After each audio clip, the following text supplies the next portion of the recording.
The scream didn't come immediately. Nola froze first. The candle slipped from her fingers and hit the marble floor, but she didn't hear it shatter. Her eyes were locked on the mirror across the room, her chest rising and falling too fast, her heart pounding so loudly it drowned out everything else. In the mirror, she was alone. But behind her, in real life, she could feel him. Adrian's hands rested firmly on her waist. Warm, solid, real. "Adrian," she whispered, her voice shaking. In the reflection, there was no one behind her. Just her pale face, wide eyes, and the veil slipping from her hair. Slowly, carefully, she turned around. He stood there, inches away, dressed in the same dark suit he had worn all evening, his expression calm, almost amused. "You dropped the candle," he said softly. That was when she screamed. The sound ripped out of her chest, raw and panicked. She stumbled backward until her back hit the dresser.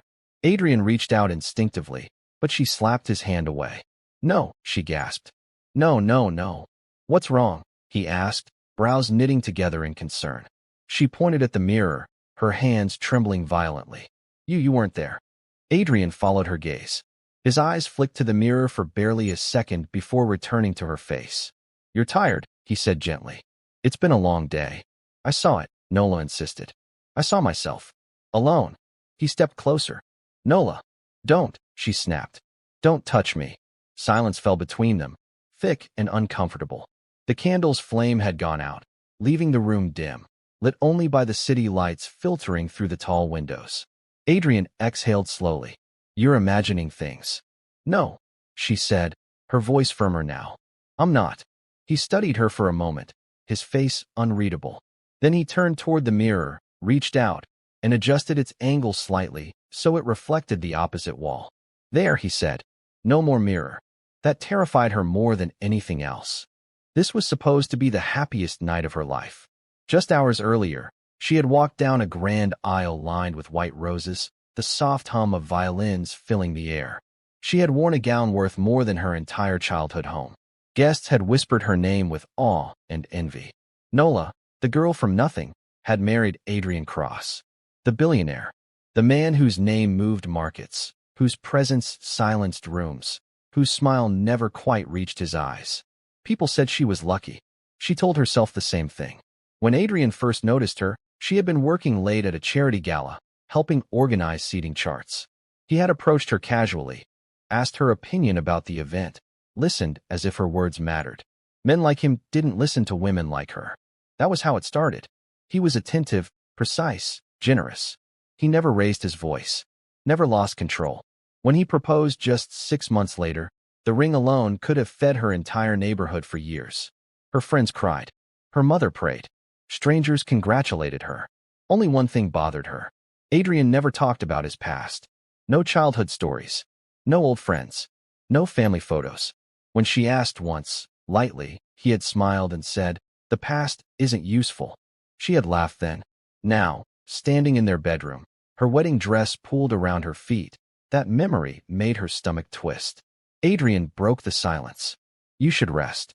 "I want to see it again," Nola said. "See what?" "The mirror," she replied.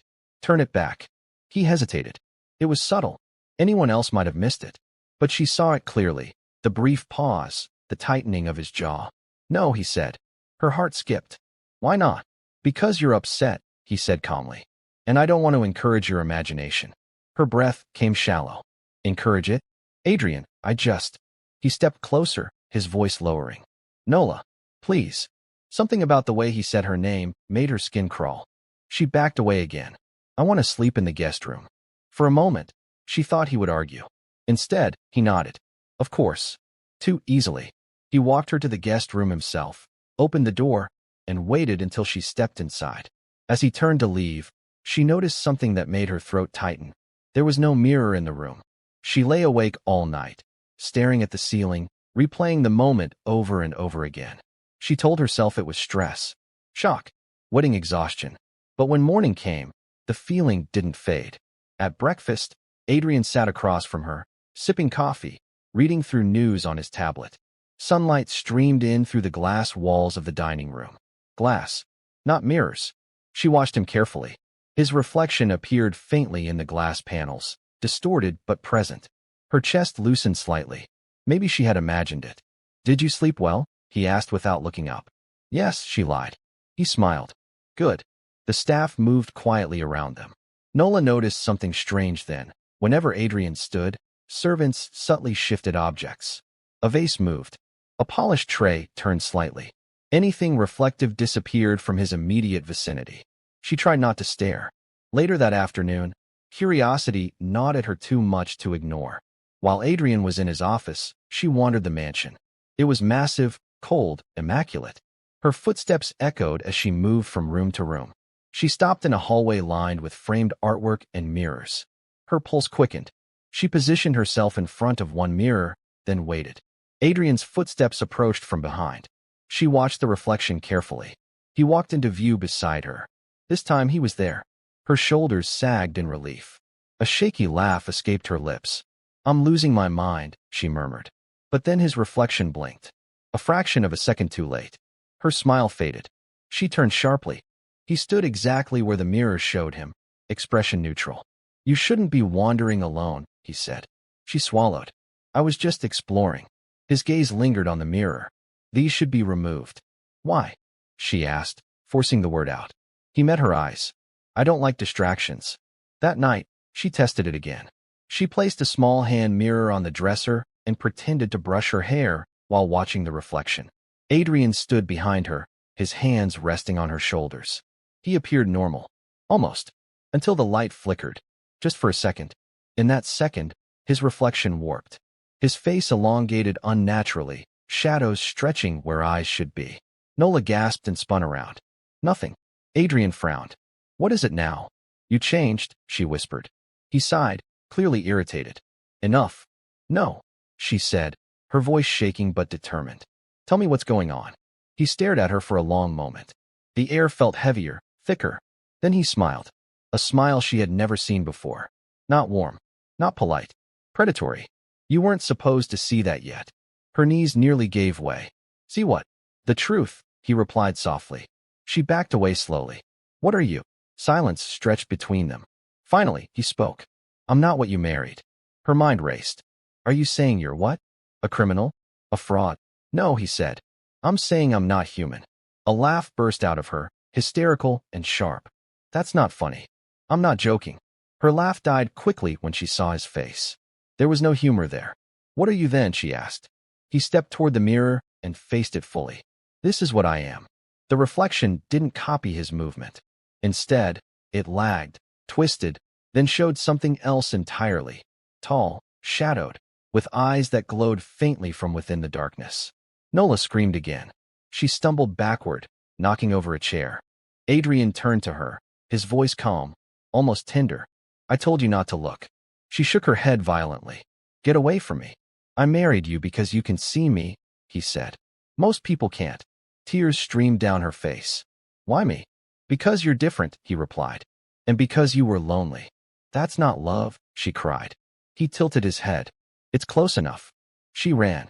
Barefoot, still in her nightdress, she sprinted down the hallway, her breath ragged, heart threatening to burst from her chest. She didn't know where she was going, only that she had to get away. Doors slammed shut behind her as if the house itself was responding to him. She reached the front door and yanked at the handle. Locked. Adrian's voice echoed through the hall. "Nola, stop." She turned just as he appeared at the end of the corridor, walking calmly, unhurried. "You can't leave," he said. "Watch me," she screamed. She grabbed a decorative mirror from the wall and hurled it at him. It shattered at his feet. For the first time, he screamed. Not in pain. In rage. The lights flickered wildly. The walls seemed to vibrate. A low, unnatural sound filled the air. Adrian's voice dropped, layered with something inhuman. "Do you know what you've done?" She backed away, shaking. "I won't be your prisoner." "You already are," he said. And then the mirrors all around them began to whisper. The whispers didn't sound like voices at first. They sounded like breath trapped behind glass. Nola clutched her ears and collapsed to her knees as the mirrors lining the hallway began to vibrate. Cracks spiderwebbed across their surfaces, thin at first, then deeper, glowing faintly as if something behind them was pressing outward. Adrian stood at the center of it all, his shadow stretching unnaturally along the walls. "Stop it," she sobbed. Please. You broke a seal, he said, his voice layered now, no longer fully his own. Do you know how long it takes to restore one? What are you? She screamed. He took a step forward, then another. With each step, his reflection lagged further behind, peeling away from his body like a shedding skin. I am hunger, he said. I am persistence. I am what survives when civilizations collapse. She crawled backward until her back hit the cold marble wall. Why mirrors? They show essence, he replied calmly. Not lies. Not masks. The whispers grew louder. Shapes began to form in the shattered glass. Faces, pale and distorted, eyes wide with terror. Women. Dozens of them. Nola's breath caught. Who are they? His gaze softened, almost nostalgic. Wives. Her stomach twisted violently. You killed them. No, he said. I preserved them. The faces pressed closer to the surface now, mouths moving silently, hands reaching as if begging to be let out. You trapped them, she whispered. They chose me, Adrian corrected. Just like you did. I didn't choose this, she cried. You chose comfort. Security. Escape from insignificance, he said. I offered all of it. She shook her head. That doesn't give you the right to own me. I don't own you, he replied. Not yet. Her blood ran cold. What do you mean? He gestured toward the mirrors. They saw me. That made them special. Dangerous. They couldn't be allowed back into the world. You're lying, she said weakly. Ask them. The whispers surged, overlapping now, clearer. Run. Don't trust him. He lies. He smiles when he feeds. Nola screamed again and covered her ears. Enough, Adrian snapped. The voices cut off instantly. He crouched in front of her, his face inches from hers.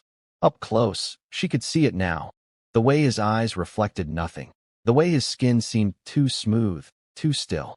I didn't want this to be frightening, he said softly. I wanted you to accept it. Accept becoming a prisoner in glass? She spat. You wouldn't feel pain, he said. You'd exist. Forever. She laughed hysterically. That's your idea of mercy? He stood. You're running out of time. For what? For choice. He explained it then, without emotion. How mirrors anchored him. How each bond strengthened his hold on the physical world. How wives who could see him were rare and powerful. You're a conduit, he said. With you, I don't need the others anymore. Her chest tightened. What happens to them? They fade. She stared at the trapped faces again, at the silent terror etched into every reflection. No, she said firmly. He tilted his head. You don't have a say. She did the only thing she could think of.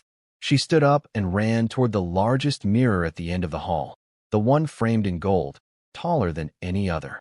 Adrian shouted her name, genuine anger flashing across his face. She grabbed a heavy candlestick and swung it with everything she had. The mirror shattered in an explosion of light and sound. The house screamed, not figuratively, literally. Walls cracked. Chandeliers shattered. A shockwave knocked Nola off her feet. Adrian howled, clutching his chest as black smoke poured from the fractures in his reflection. You don't understand what you're doing, he roared. I understand enough, she cried. She staggered to her feet and ran again, smashing mirrors as she went. Each one released a piercing shriek. Each one weakened him further. The whispers turned into screams. Adrian fell to his knees. Stop, he begged. She hesitated. Begged. The word echoed painfully in her chest. You said you loved me, she shouted over the chaos. I do, he cried. In the only way I can. That's not love, she said, tears streaming down her face. That's hunger. She smashed the final mirror. The mansion went silent. Adrian collapsed, his body dissolving into shadow, then nothing. Nola lay on the floor, sobbing uncontrollably, surrounded by broken glass and echoes of what had been. When she finally stood, the house felt empty. She ran. She didn't stop running until the mansion disappeared behind her. Years passed. Nola rebuilt her life in a small town where no one knew her name. She lived modestly. She avoided luxury. She avoided mirrors. She married again. A kind man. A human man. They had a daughter. For a while, she believed it was over. Then one evening, as she tucked her daughter into bed, the child frowned. Mommy. Yes, sweetheart. Why doesn't Daddy show up in mirrors? Nola froze. Her heart pounded so hard she thought she might faint. What do you mean? She asked carefully. The girl shrugged. When I look in the mirror, I see you. I see me. But Daddy's always fuzzy, Cold dread crept up Nola's spine. Later that night, when the house was quiet, she stood alone in the bathroom. She stared at the mirror. Her reflection stared back. For a long moment, nothing happened. Then the reflection smiled. Nola didn't. The smile widened anyway. Understanding hit her like a blade. She hadn't destroyed him. She had inherited him. The mirror whispered. And this time, it whispered her name. If this story gripped you, subscribe to Talevora TV for more dark, unforgettable stories like this. Like the video if the twist shocked you. And comment below, did she ever have a choice? Or was this fate from the beginning? Your theories might reveal something even darker.